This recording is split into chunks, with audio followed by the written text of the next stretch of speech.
Welcome to the Sunday edition of Fear and Greed.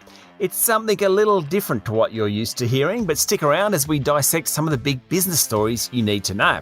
It's like a cosy fireside chat with the Fear and Greed team. Well, without the fireside or the coziness for that matter, like 15 million people, we're in lockdown, so we're doing this virtually.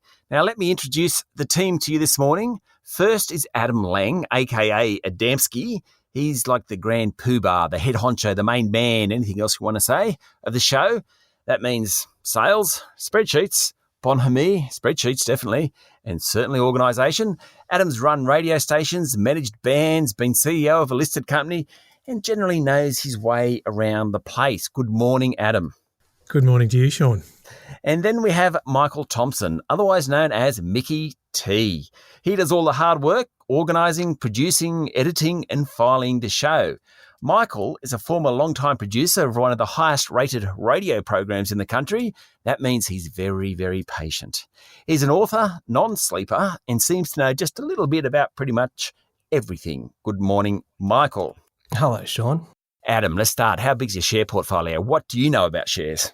Oh, Sean, it's a fairly modest portfolio, but I am happier this week because the share market pushed beyond 7,500 points. That's a record. Tell me, what are you seeing? Why is this going on given all the crisis and lockdowns that we've got around us? Yeah, it's pretty incredible. I mean, we're not alone. It's a global phenomenon. Wall Street's hitting records as well. Europe is hitting highs. The French bourse, for example, UK's hitting highs as well. It just seems that people really are pretty confident that we're beyond the worst of COVID. I know along the east coast of Australia, we're all in lockdown and we're feeling pretty bad about ourselves. But the rest of the world, notwithstanding some increases, have got really good vaccination rates. So investors are really confident about what's going on there. The question, of course, is whether it's going to keep going. Now, a pop quiz. Michael, yes or no? Only one word answer. Mm-hmm. Will it keep going? Will it get to 7,600 any point soon? Yes. Definitively yes. Adam, ASX 200, will it get to 7,600 points anytime soon? I agree. I think it will. I saw you give a presentation earlier in this week, and I'm kind of borrowing from that, I think, really. But the critical factor around interest rates, they seem to be staying low. So I think there'll be a market for the market. Sean, you did ask for one word answers then, and I think Adam just clocked in at 56. Yeah, I know. Oh, sorry. I would like to introduce Adam once again to our listeners. Never let the man say he never let it be said, because he did. Anyway, I tell you why I reckon you're wrong. Well, actually, I agree with you, but I'm going to give you the opposite. Valuations of the market are really stretched at the moment. And so normally in the economic cycle, if you had the market trading where it is now, you'd think, no, I'm not going into equities because they're too expensive. However, what's your option? You're going to go into term deposit? You're going to go into the bond market? You're getting absolutely nothing in those markets. So equities is kind of where you're going to go. The other thing about it is that most people, including the Reserve Bank this week, came out and said, we expect economic growth to be 4% or more next year. When you're getting that sort of economic growth, you're going to find the share market rising. So notwithstanding it's really expensive at the moment, the option of low interest rates or the idea of the economy, alongside the idea of the economy growing fast, means that it probably will go beyond 7,600 points by the end of the, I don't know when. I reckon it'll be there by about October. Thoughts, gentlemen? Well, Michael, you go first. Oh, to give yourself a bit of extra time there, Adam. Yeah, I'm not being on the spot, Adamski. Well, look, considering I'm the only one of the three of us without an economics background, I'm going to say I think that sounds very reasonable. Sean? Soft. Well, soft. The problem for me is that anything I choose to invest in seems to go the other way. I do have a knack of picking things that seem to defy the trend at the moment. So that's probably my tip for people is just don't do whatever I do. I do remember, Michael, when we first met about 18 months ago, we were discussing Afterpay. And back then, I can't remember what it was trading at, 30 or 40 bucks. And, we were discussing generally how out of control it was and how could it ever go higher. February this year, it hit 160. That's from 30 or 40 to 160. Nice pick there, Michael. And it's now gone back to about 127, but that's pretty much because of that bid. Did you like the bid this week? Oh, what a monster. That was an absolute monster. And it's funny because I've never used Afterpay. I've never used any of the buy now, pay laters, Zipco or Split It or OpenPay or any of them, but I'm seeing them everywhere. And so the thing is, I don't actually know that many people that are using it. Wrong demographic. Yeah, well, I think it is aimed at me. It's aimed at me. I'm in my 30s. I'm kind of making those purchases. I mean, I see it advertised at the dentist of all places, and the dentist is probably the kind of the place that you would need to split a payment up into 4. So I'm amazed that it's kind of predicted to grow as much as it's going to. I mean, Square obviously sees it as being a vital part of its growth as well. But when a lot of the people that I know don't seem to actually use it, it's quite remarkable. Adamski, do you use it? No, I never have. See, I think what's interesting about Afterpay, there is so much noise about it, and the share market values a company on future earnings. But if you actually look at it, and the Reserve Bank did this in the last couple of months, and when it decided that it wasn't going to push for regulations around the buy now, pay later sector, it actually isn't that big a part of the payment system. It makes far more noise than what it actually deserves. People use debit cards increasingly, credit cards. A lot of people still use cash.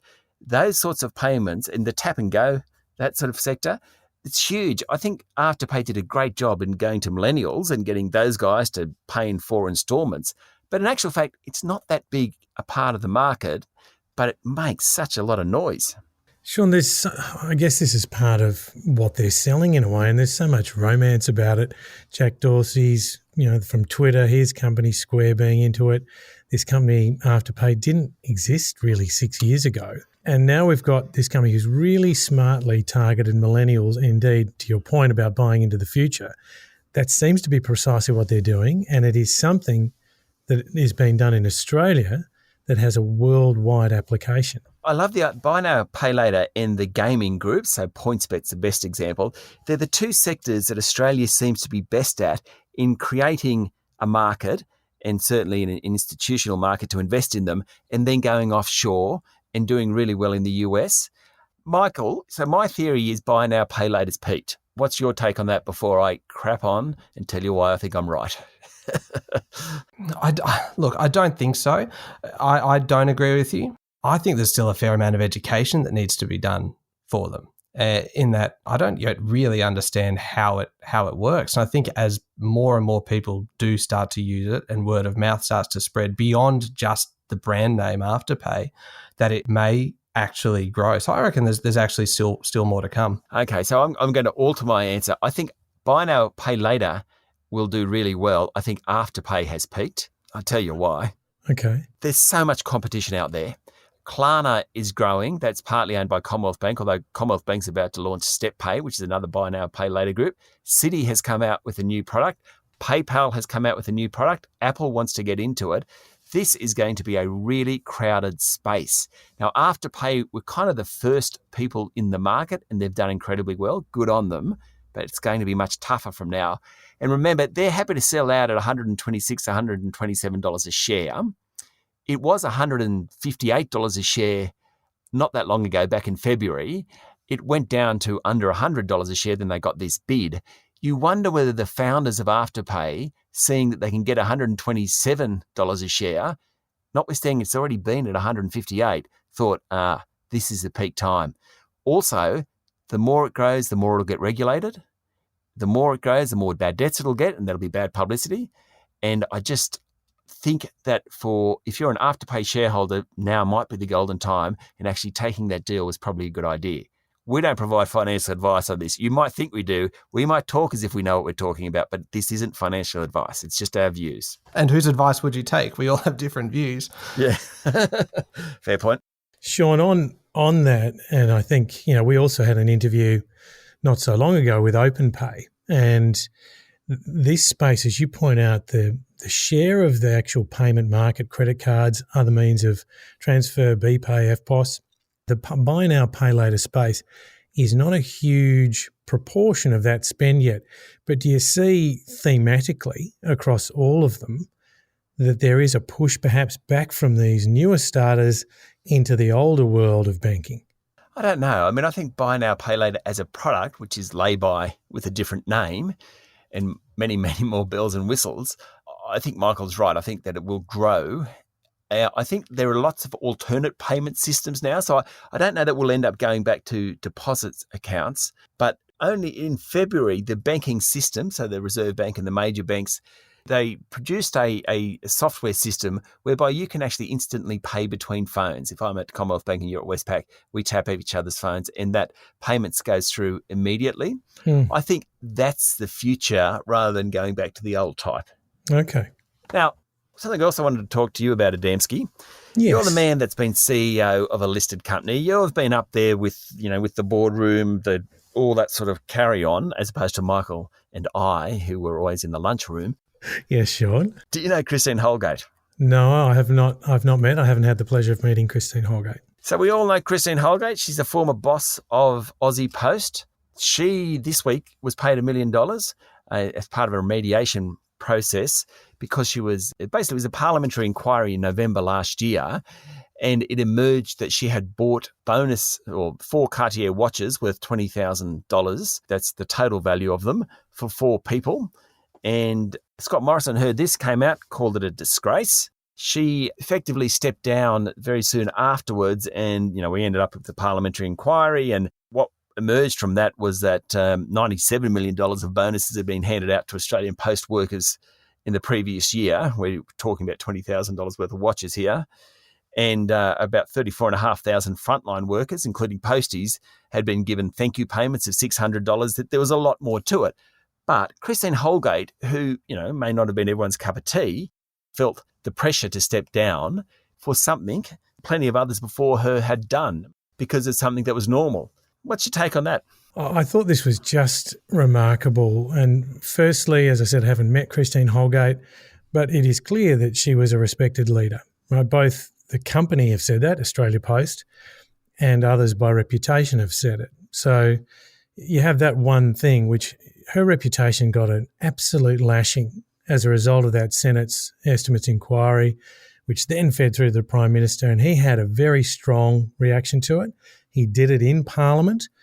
I thought he turned it into a spectator sport in a poor way, and I thought that in the end, as you said, Christine Holgate felt she had to resign. And now remarkably, someone resigns and then later gets another payment for termination, and that amount is $1 million.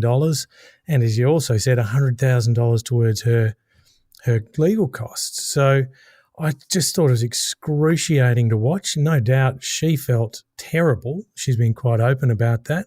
She even had times of mental health issues as a result. So I thought it was just an awful example of how to handle something.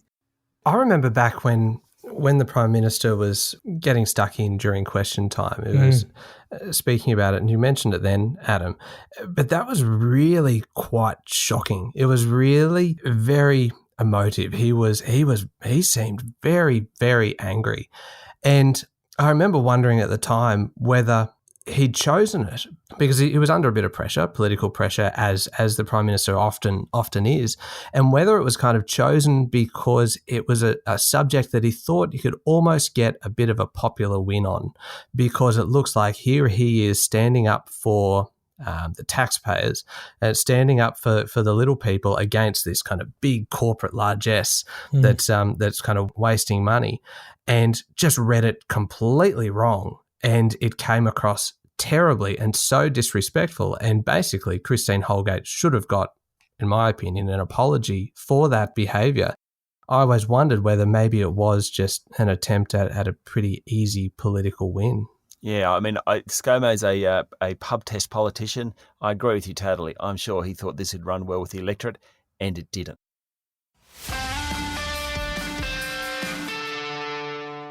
Okay, you have 2 seconds to answer these questions, both of you. It'll be a challenge for me, but I'll give it a go. Damsky, you go first. So Apple iPhones have decided that they want to introduce software into their American iPhones so that they can track child pornography.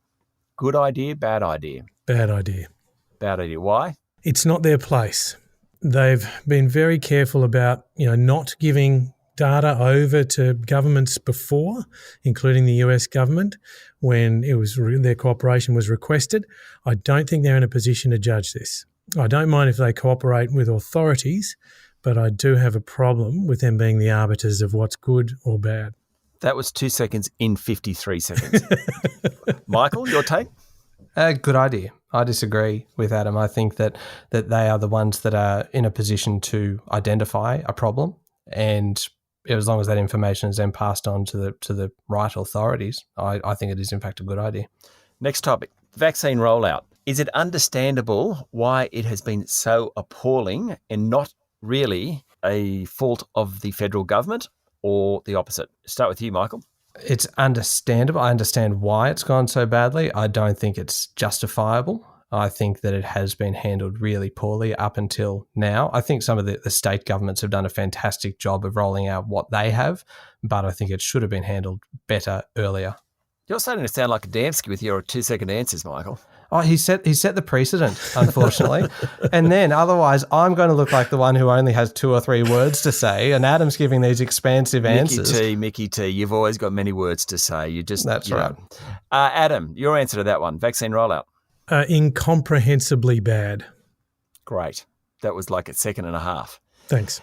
Final one, which I want to get an answer on this one for myself too. Invest in China right now. Now, keeping in mind that, the Beijing's cracked down on ride-sharing companies, e-commerce groups, education stocks. This week it said it would more tightly supervise overseas share listings.